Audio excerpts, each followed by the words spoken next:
नमस्कार, India voice देख रहे हैं आप। मैं हूं आपके साथ रिया डंगवाल। बुलेटिन की शुरुआत करेंगे इस वक्त की बड़ी खबर के साथ। आज नया वक्फ संशोधन बिल लोकसभा में पेश होगा। लोकसभा में आज पेश किया जाएगा ये बिल। पहले राज्यसभा से पुराने वक्फ बिल को वापस लिया जाएगा। दोपहर 12 बजे पुराना वक्फ बिल वापस होगा, जिसके बाद संसदीय कार्य मंत्री किरण रिजिजू नए संशोधित बिल का प्रस्ताव लोकसभा में रखेंगे। वक्फ संपत्ति विधेयक 2014 का प्रस्ताव रखा जाएगा। तो ये बड़ी खबर आपको बता दें, आज लोकसभा में संशोधित वक्फ बिल पेश किया जाएगा। लोकसभा में आज ये बिल पेश होगा, लेकिन उससे पहले राज्यसभा से पुराने वक्फ बिल को वापस लिया जाएगा। दोपहर 12 बजे के करीब पुराने वक्फ बिल को वापस लिया जाएगा। इस दौरान संसदीय कार्य मंत्री किरण रिजिजू लोकसभा में इसका प्रस्ताव रखेंगे। आपको बता दें कि नए संशोधित वक्फ बोर्ड बिल को लेकर वक्फ बोर्ड की जो शक्तियां हैं उन्हें नियंत्रित करने की कोशिश की गई है। ऐसे में जो वक्फ बिल था उसमें 40 से ज्यादा संशोधन किए गए हैं। आज नया वक्फ संशोधन बिल लोकसभा में पेश किया जाएगा। लोकसभा में आज ये बिल पेश होगा। उससे पहले हालांकि राज्यसभा में से इस बिल को वापस लिया जाएगा। वहीं सूत्रों के हवाले से बड़ी खबर आपको बता दें, वक्फ बोर्ड संशोधन बिल का इस दौरान विरोध भी हो रहा है। जो विपक्ष है वो जमकर इस बिल का विरोध कर रही है। बिल का विरोध समाजवादी पार्टी भी करेगी। सदन में संशोधन बिल का विरोध किया जाएगा। तो ये बड़ी खबर आपको बता दें, सूत्रों के हवाले से बड़ी खबर, वक्फ बोर्ड संशोधन बिल का समाजवादी पार्टी पूरी तरह से विरोध करेगी। सदन में जब संशोधित बिल पेश होगा तो विपक्ष जो है पूरी तरह से इस बिल के विरोध की तैयारी कर रहा है। एक तरफ जहां राहुल गांधी अपने सांसदों के साथ बैठक कर रहे हैं और वक्फ बोर्ड संशोधन बिल को लेकर चर्चा कर रहे हैं, वहीं दूसरी तरफ समाजवादी पार्टी भी इस बिल के खिलाफ किस तरह से रणनीति बनाई जाएगी उसको लेकर तैयारी कर रही है। तो वक्फ बोर्ड बिल में संशोधन की यहां पर तैयारी है। आज केंद्र सरकार की तरफ से इस बिल को लोकसभा में पेश किया जाएगा। इससे पहले मोदी सरकार की कैबिनेट बैठक में इस बिल को पास कर दिया गया था, जिसके बाद आज लोकसभा में इस बिल को रखने की तैयारी है। इस दौरान विपक्ष जो है पूरी तरह से इस बिल का विरोध करने की तैयारी पर है। ज्यादा जानकारी के लिए सीधा रुख कर लेते हैं संवाददाता मोहम्मद आसिफ का। मोहम्मद आसिफ, जिस तरह वक्फ बोर्ड संशोधित बिल जो है आज लोकसभा में पेश किया जाएगा, ऐसे में विपक्ष जो है पूरी तरह से इस बिल को किस तरह से रोका जा सके इसके लिए तैयारी कर रहा है। देखिए, आज जिस तरह से लोकसभा में वक्फ बोर्ड संशोधन बिल पास होगा और यह बिल 12 बजे पुराना बिल वापस लिया जाएगा और राज्यसभा में और फिर लोकसभा में नया संशोधन बिल पास किया जाएगा, जिसे संसदीय कार्य मंत्री किरण रिजिजू पेश करेंगे। और जिस तरह से सरकार वक्फ बोर्ड के अधिकारों में भारी कटौती कर रही है और साथ ही साथ 40 ऐसे संशोधन किए गए हैं वक्फ बोर्ड में। अगर वक्फ बोर्ड की बात करें तो वक्फ बोर्ड में असीमित शक्तियां और साथ ही साथ रेलवे और सेना से थोड़ी ही कम जमीन है। और सरकार की तरफ से जो संशोधन बिल पास करने की तैयारी, इसमें कहा जा रहा है कि पारदर्शिता लाया जाएगा। और स्ट्रक्चर कमेटी ने भी कहा था कि बोर्ड में ट्रांसपेरेंसी होनी चाहिए, लेकिन इस मामले में अब कहीं न कहीं सियासत भी शुरू होगी, क्योंकि AIMIM चीफ ओवैसी ने भी यह बड़ा आरोप लगाया था कि सरकार वक्फ की जमीन छीनना चाहती है। और इसमें जो है अब सरकार वक्फ बोर्ड की संपत्ति जांच के दायरे में भी ला सकती है। और इस मामले में समाजवादी पार्टी इस बिल का विरोध कर सकती है। बिल्कुल, यानी विपक्ष हो, कांग्रेस हो, उसमें चाहे समाजवादी पार्टी हो, दोनों ही पार्टियां इस बिल का विरोध करने की तैयारी में है। ऐसे में क्या कुछ रणनीति बनाई जा रही है, किस तरह से इस बिल के माध्यम से सत्ता पक्ष को घेरने की कोशिश? विपक्ष यानी कि चाहे कांग्रेस हो या समाजवादी पार्टी हो, इस मुद्दे को कहीं न कहीं हाथ से नहीं जाना चाहती, क्योंकि इसमें जो वक्फ बोर्ड की काफी संपत्तियां हैं उसको लेकर यह कहा जा रहा है विपक्ष की तरफ से कि सरकार उसे हड़पना चाहती है। और कहीं न कहीं जिस तरह से CAA को लेकर प्रदर्शन हुआ था, कुछ इसी तरह की भूमिका जो है बनाई जा रही है।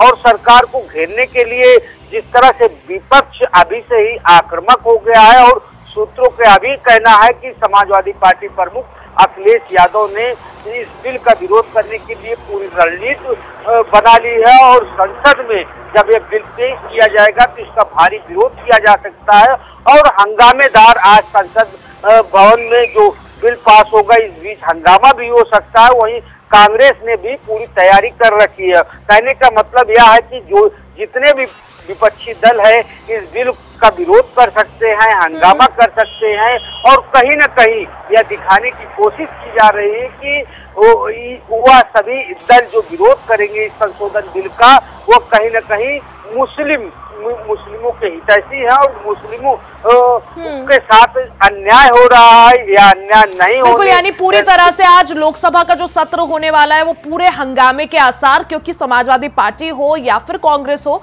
वो वक्फ संशोधन बिल को लेकर सरकार को घेरने की पूरी तरह से कोशिश करेंगे। लेकिन मोहम्मद आसिफ, जिस तरह से बोला जा रहा है कि ये जो संशोधित बिल जब आएगा इसमें 40 से ज्यादा जो है बदलाव इसमें किए गए हैं, क्या माना जाए? आखिर इस बिल को देखें संक्षेप में, अगर दर्शक समझना चाहे क्या कुछ बदलाव अगर ये बिल पास होता है उसके बाद देखने को मिलेंगे?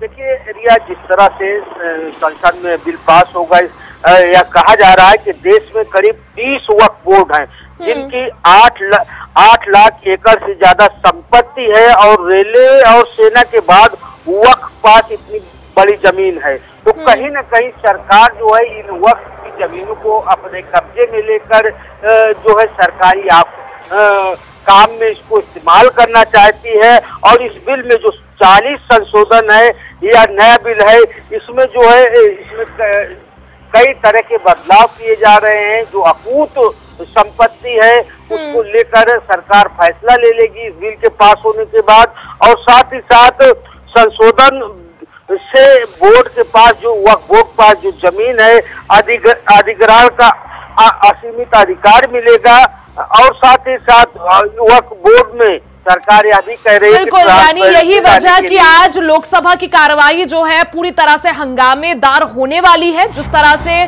सरकार वक्फ बोर्ड संशोधन बिल लाने की तैयारी में है तो वहीं दूसरी तरफ विपक्ष ने पूरी तरह से रणनीति बना ली किस तरह से सरकार को घेरा जाए। मोहम्मद आसिफ, बहुत बहुत शुक्रिया जानकारी के लिए। वहीं अयोध्या गैंगरेप कांड पर अब फॉरेंसिक जांच होगी। इस दौरान आरोपियों के मोबाइल से भी साक्ष्य जुटाएगी पुलिस। किशोरी से गैंगरेप का वीडियो बनाने का भी आरोपियों पर आरोप है। सावधानी से हर एंगल पर पुलिस काम कर रही है। तो ये बड़ी खबर आपको बता दें, अयोध्या गैंगरेप कांड पर अब पुलिस की जांच तेज होती जा रही है। इस दौरान फॉरेंसिक जांच आज की जाएगी। इस दौरान आरोपियों के मोबाइल को टटोला जाएगा, उससे साक्ष्य जुटाए जाएंगे। किशोरी से गैंगरेप के दौरान वीडियो भी बनाई गई थी जिसको देखते हुए जो आरोपी हैं उसके मोबाइल फोन को देखा जाएगा, उसकी फॉरेंसिक जांच होगी। सावधानी से पुलिस हर एंगल पर काम कर रही है। आरोपियों के सीडीआर भी मोबाइल के ही होंगे। तो अयोध्या में जिस तरह से गैंगरेप का मामला सामने आया था जिसमें एक नाबालिग लड़की के साथ गैंगरेप किया गया था, जब नाबालिग लड़की गर्भवती हो जाती है उसके बाद इस पूरे मामले का खुलासा हुआ। हालांकि अयोध्या मामले में ताबड़तोड़ पुलिस की कार्रवाई जारी है। जो मुख्य आरोपी है उसके खिलाफ बुलडोजर एक्शन भी हुआ है। साथ ही पुलिस जो है जांच पड़ताल में जुटी हुई है। जांच को और तेजी देते हुए आज अयोध्या गैंगरेप कांड के मामले में फॉरेंसिक जांच शुरू होगी। आरोपियों के मोबाइल फोन खंगाले जाएंगे, मोबाइल फोन से साक्ष्य जुटाए जाएंगे, क्योंकि बात यह भी निकलकर सामने आई थी कि किशोरी का गैंगरेप के दौरान वीडियो भी बनाया गया था जिसके बाद उसे ब्लैकमेल किया गया था। यानी जो मुख्य आरोपी है उनके मोबाइल फोन की फॉरेंसिक जांच कर हर एंगल से पुलिस यहां पर जांच करने की कोशिश कर रही है और मजबूत से मजबूत केस आरोपियों के खिलाफ बनाने की कोशिश है। तो अयोध्या गैंगरेप कांड पर अब फॉरेंसिक जांच शुरू हो गई है। आरोपियों के मोबाइल फोन से साक्ष्य जुटाए जाएंगे। किशोरी से गैंगरेप का वीडियो भी बनाया गया था जिसके बाद किशोरी को ब्लैकमेल किया गया था। इसी दौरान पुलिस ने जांच तेज कर दी है। ज्यादा जानकारी के लिए सीधा रुख कर लेते हैं संवाददाता विनय मिश्रा का। विनय, जिस तरह से अयोध्या गैंगरेप कांड में पुलिस की जांच तेज होती जा रही है, इस दौरान आज फॉरेंसिक जांच की बात सामने आई है। आज फॉरेंसिक जांच में क्या कुछ खास होने वाला है? बिल्कुल, यहाँ पे बता दो कि पीड़िता गैंग रेप के मामले में जो है विपक्ष जो है बराबर मांग कर रहा था कि सीडीआर कॉपी निकाली जाए और डीएनए टेस्ट हो। इसी के मद्देनजर जो है पुलिस जो है अब हर चीज की बारीकी से पहलू से जानकारी हासिल कर रही है, क्योंकि उसको भी कोर्ट में पेश करना है। तो आज जो सीडीआर कॉपी भी मोबाइल का निकालेगी, मोबाइल भी जो उनका लेगी, और यहाँ पे जो आरोपी जेल में बंद है उनका डीएनए टेस्ट भी यहाँ पे कराएगी। इस तरीके से माना जा रहा है कि जो भी साक्ष्य है आरोपियों के खिलाफ उसको पूरी तरीके जिस तरह से आपने कहा मोबाइल की सीडीआर कॉपी निकाली जाएगी, इससे क्या माना जाए, क्या कुछ साक्ष्य जो है पुलिस के सामने आ पाएंगे? इसमें मामला ये चल रहा है कि सीडीआर कॉपी से ये मालूम पड़ जाएगा कि जो पीड़िता थी उससे और आरोपी के बीच क्या कनेक्शन थे। क्या अगर कोई कनेक्शन रहा होगा तो लगातार बात भी होती होगी। इसी सब चीजों को लेकर के पुलिस सवाल नहीं, क्योंकि कोर्ट में जो पेश करेगी तो पूरे पुख्ता सबूत के साथ पेश करेगी, नहीं तो अन्यथा जो है मामला जो है कोर्ट से बरी हो जाएगा। कि किसी को जो मद्देनजर जो है पुलिस हर बारीकी से जो है हर पहलुओं की जांच कर रही है और उसको पूरी तरीके से जो है कनेक्ट भी कर रही है, जिससे कोर्ट में जो पेश हो तो मामला जो है बिल्कुल पुख्ता निकले। जिस तरह से विनय विपक्ष जो है लगातार डीएनए टेस्ट की मांग कर रहा है, अगर बात की जाए जिस तरह से जांच चल रही है, आखिर डीएनए टेस्ट की बात क्या सामने आई है पुलिस की तरफ से? जी बिल्कुल, डीएनए टेस्ट के लिए जो है आज हो सकता है कि जिला जेल जो है प्रशासन पहुंचे डॉक्टरों की टीम के साथ में, और वहां पे जो है आरोपी मोहित खान और जो राजू खान है दोनों का जो सैंपल लेगी और उनका डीएनए टेस्ट भी करवाएगी, क्योंकि कोर्ट में पेश करना है पुलिस को। इस वजह से उसके बाद पुख्ता सबूत होने चाहिए कि आखिर आरोपी है कौन, और ये इसी सबूत के लिए जो है डीएनए टेस्ट की यहाँ पे मांग बराबर। अगर डीएनए टेस्ट होता है विनय, क्या माना जाए उसके बाद जो मुख्य आरोपी है मोहित खान, उसके खिलाफ यहाँ पर कितना मजबूत मामला, कितना मजबूत केस? जी यहाँ पे जो सूत्रों की अगर माने तो जो डीएनए टेस्ट होगा तो उसमें हो सकता है कि डीएनए टेस्ट में जो मुख्य आरोपी मोहित खान और को बताया जा रहा है उसका ना निकले, क्योंकि ग्रामीणों का और जो आसपास के लोगों को कहना है कि जो पीड़िता है उसका मामला जो है किसी के साथ अफेयर करने की वजह से जो मामला ये हुआ है। लेकिन अभी सच्चाई क्या है ये तो डीएनए टेस्ट के बाद ही क्लियर हो पाएगी कि मामला क्या चल रहा है। फिलहाल जो है पुलिस जो है मोहित खान का जो है डीएनए टेस्ट सैंपल के लिए जो है डॉक्टरों की टीम पहुंचेगी, और उनका सैंपल लेने के बाद जब रिपोर्ट आएगी तभी ये स्पष्ट हो जाएगी कि आरोपी मोहित खान है या नहीं। जिस तरह से विनय आज फॉरेंसिक जांच की बात हो रही है, इस जांच के दायरे में क्या कुछ आज होने वाला है? फॉरेंसिक जांच के दायरे में जो है उनका मोबाइल जो है की जांच होगी, और उसके जहाँ पे घटना स्थल बताया जा रहा था उसका भी वहाँ पे टीम पहुंच सके साक्ष्य को कलेक्ट करेगी। तो फॉरेंसिक टीम का जो मामला चल रहा है वो यही है कि उसके साक्ष्यों को आज पूरी तरीके से बारीकी से वो कलेक्ट करेगी। कलेक्ट करने के बाद में ही कोर्ट में पेश किया जाएगा। ठीक है विनय, बहुत बहुत शुक्रिया जानकारी के लिए, आप नजर बनाए रखें।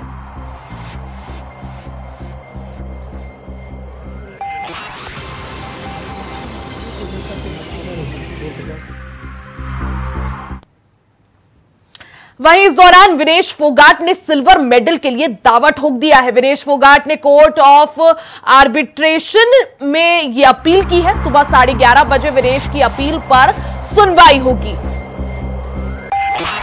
कोर्ट ऑफ आर्बिट्रेशन में डिस्क्वालिफिकेशन के खिलाफ विनेश फोगाट ने अपील दाखिल की है, जिस पर आज 11:30 बजे के करीब सुनवाई होगी। विनेश ने संयुक्त रूप से सिल्वर मेडल दिए जाने की मांग की है। 100 ग्राम वजन ज्यादा और फाइनल से विनेश डिस्क्वालीफाई हो गई, जिसके बाद 3 बड़े मुकाबले जीतकर विनेश फाइनल में उन्होंने जगह बनाई थी। हालांकि फाइनल मुकाबले से एन पहले सुबह जब उनका वेट टेस्ट हुआ तो उसमें वो 50 किलोग्राम जिस वर्ग कैटेगरी में वो खेलती हैं उससे 100 ग्राम ज्यादा उनका वेट पाया गया, जिसके बाद ओलंपिक एसोसिएशन ने उन्हें डिस्क्वालीफाई कर दिया। इस दौरान विनेश फोगाट ने अब सिल्वर मेडल पर अपना दावा ठोका है। विनेश फोगाट ने कोर्ट ऑफ आर्बिट्रेशन में अपील दाखिल की थी, जिस मामले में आज सुबह 11:30 बजे के करीब विनेश की अपील पर सुनवाई होगी। हालांकि सुनवाई के बाद क्या कुछ सामने आता है, क्या विनेश को सिल्वर मेडल मिलता है या विनेश की अपील खारिज कर दी जाती है, उस पर सभी की निगाहें रहेंगी।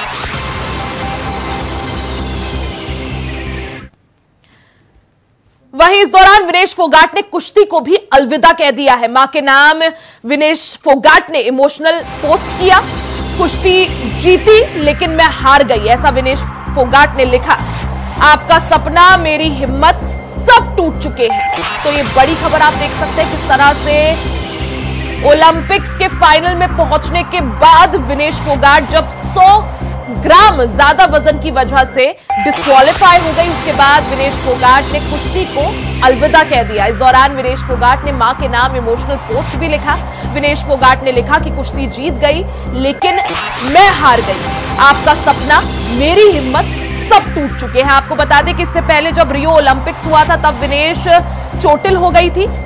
वहीं टोक्यो ओलंपिक्स में वो क्वार्टर तक ही पहुंच पाई थी। और अब जिस तरह से विनेश फोगाट पेरिस ओलंपिक में बेहतरीन प्रदर्शन कर रही थी, एक के बाद एक 3 मुकाबले जीतकर वो फाइनल तक पहुंची, वहीं फाइनल खेलने से पहले उनका सपना अधूरा का अधूरा रह गया।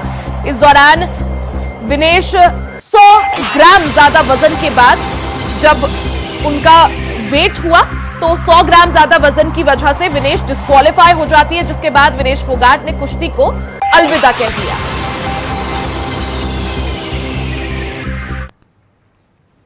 खबरों का सिलसिला जारी रहेगा, यहां रुकेंगे एक छोटे से ब्रेक के लिए, जल्द वापस लौटेंगे, कहीं जाइएगा नहीं। ब्रेक के बाद एक बार फिर से आपका स्वागत है। खबरों में आगे बढ़ते हैं। समाजवादी पार्टी के प्रमुख नेता और इटावा विधानसभा से विधायक माता प्रसाद पांडे के नेता प्रतिपक्ष बनाए जाने के बाद सिद्धार्थनगर जिले में उनके पहले आगमन पर उनका भव्य स्वागत किया गया। इस दौरान हमारे संवाददाता राकेश यादव ने माता प्रसाद पांडे से खास बातचीत की। वहीं माता प्रसाद पांडे ने अखिलेश यादव के ब्राह्मण कार्ड वाले सवाल पर क्या कुछ कहा, आपको सुनवाते हैं।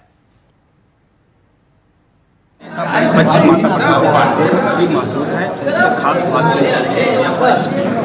सर, जिस तरह चुनाव 2027 है, कितनी मजबूती से चुनाव लड़ेंगे? आप समझते हैं जिस मजबूती से पार्लियामेंट लड़ा गया उससे ज़्यादा मजबूती से।